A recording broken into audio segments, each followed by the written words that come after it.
What's up, Bruins fans? I'm here to give you the latest info on your beloved Boston Bruins. In this video, I'm going to talk about the Bruins' possible trade targets, who they could invite on a PTO, and why I think Trent Frederic is in for a big year. Before we jump into the video, I wanted to thank everyone who has subscribed so far and liked the video. It truly means a lot, as I know I'm only a small channel, but the support from all of you has been awesome. So close to 1,000 subs, and I couldn't have done it without all of you, so thank you. Let's start off with this intriguing tidbit. The offseason is in full swing, and some names are starting to be mentioned with regards to possible trade targets for the Boston Bruins. One of those names is Arthur Kaliyev. I hope I said that correctly. With the departure of DeBrusk, many are speculating the Boston Bruins need some scoring on the wing, and mainly on the right side. I'm going to explore this rumor and break down for everyone the type of player Kaliyev is. When there was a rumor that Ullmark was being traded to the Kings, Arthur Kaliyev was one of the rumored pieces coming back to Boston because Kaliyev had asked for a trade out of Los Angeles. Currently in RFA, Kaliyev is coming off a very bad year because in 51 games last season, he only scored 7 goals and tallied 8 assists for 15 points. These numbers do not scream, please acquire me, Boston. The previous season, he got 13 goals in 56 games and 14 goals in 80 games. Still nothing that screams the Bruins need to trade assets for him. He is a left shot winger who plays the right side and was a second-round pick for LA and was a fairly good player in the OHL. He came over to here to play the North American game and was a highly touted in the LA farm system. Scouts rave that he has a dangerous with the puck and he has a high hockey sense and could be elite. He probably wouldn't cost too much to acquire, especially since he hasn't signed yet,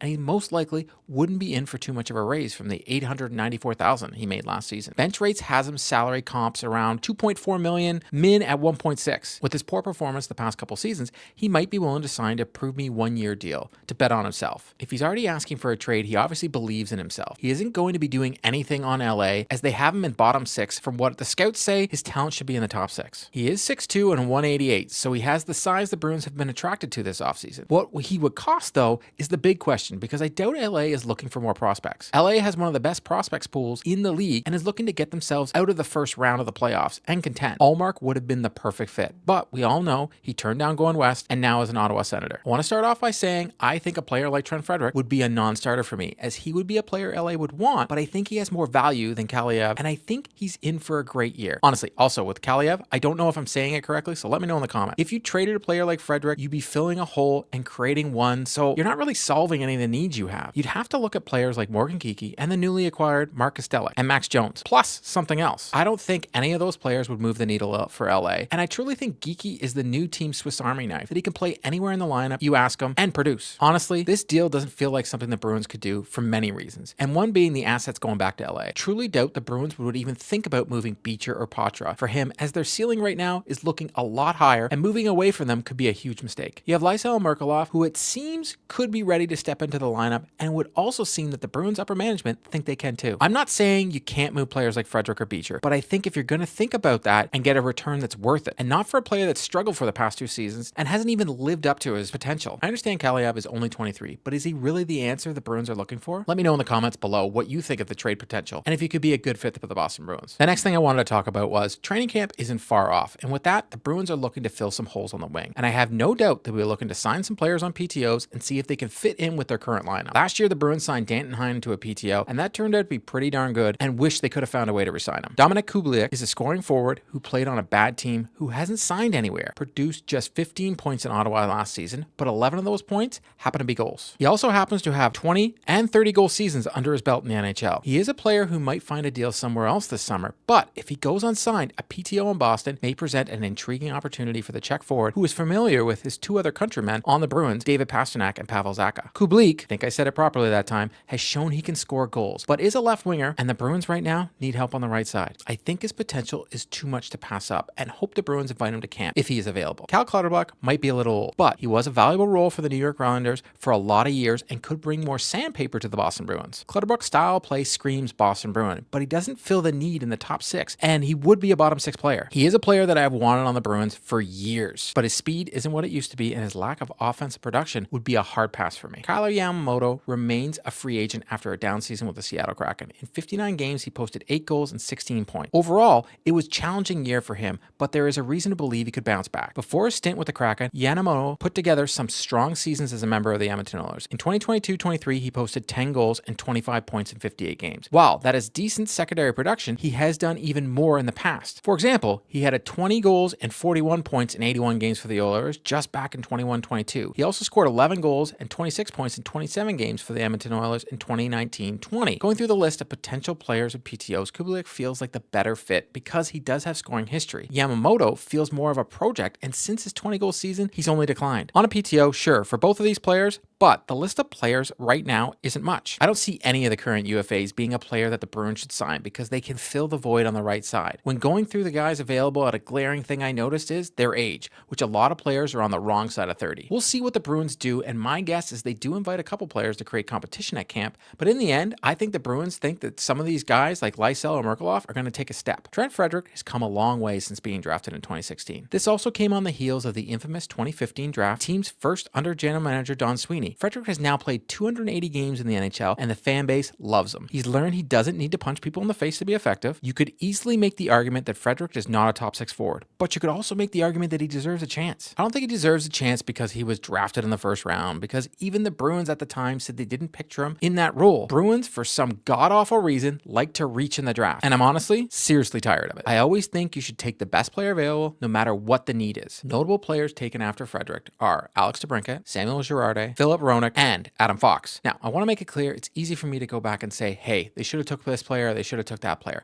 I get that. It's revisionist history. But I'm still going to do it because these players, they would be helping so much. But teams do this all the time. But the reason I go back on this one, because the Bruins reach with Frederic, and it kind of pissed me off at the time. I like how he plays now, but at the time, I really didn't understand it. We already had McAvoy earlier, and they made Ryan Lindgren a pick later, which was a great pick as well, but it just didn't make sense to go with Frederic right there. Frederic, over the past couple seasons, has scored 17 goals in 22-23 and 18 goals in 23-24, and did that playing in a bottom 6 for the Boston Bruins. I want to add that all his goals came on even strength except 2 power play goals last year. He's averaging around 12 minutes and 8 seconds per night, and he's shown when given the opportunity, he can score. Once again, the Bruins' need is on the right side, but maybe, just maybe, they try him on the right side and see if it works. Who wouldn't want to play with Marchand and Coyle? You're not putting Marchand on the right side at this point in his career, and Coyle is far too good at the dot to move him over to the wing. Sometimes these type of moves come out of necessity, and the Bruins have that on their right side. I think Frederic can get even 20 goals on the third line this year, but I also think that he can fill the scoring void left from DeBrusk. It's just an idea, but I'd love to know what you all think of it, so let me know in the comments down below. To stay up to date on all the news surrounding the Boston Bruins, please subscribe and drop me a like. If the news breaks surrounding the Boston Bruins, be sure to check out the channel. If you've already subscribed to the channel, thank you, and I'll see you next time.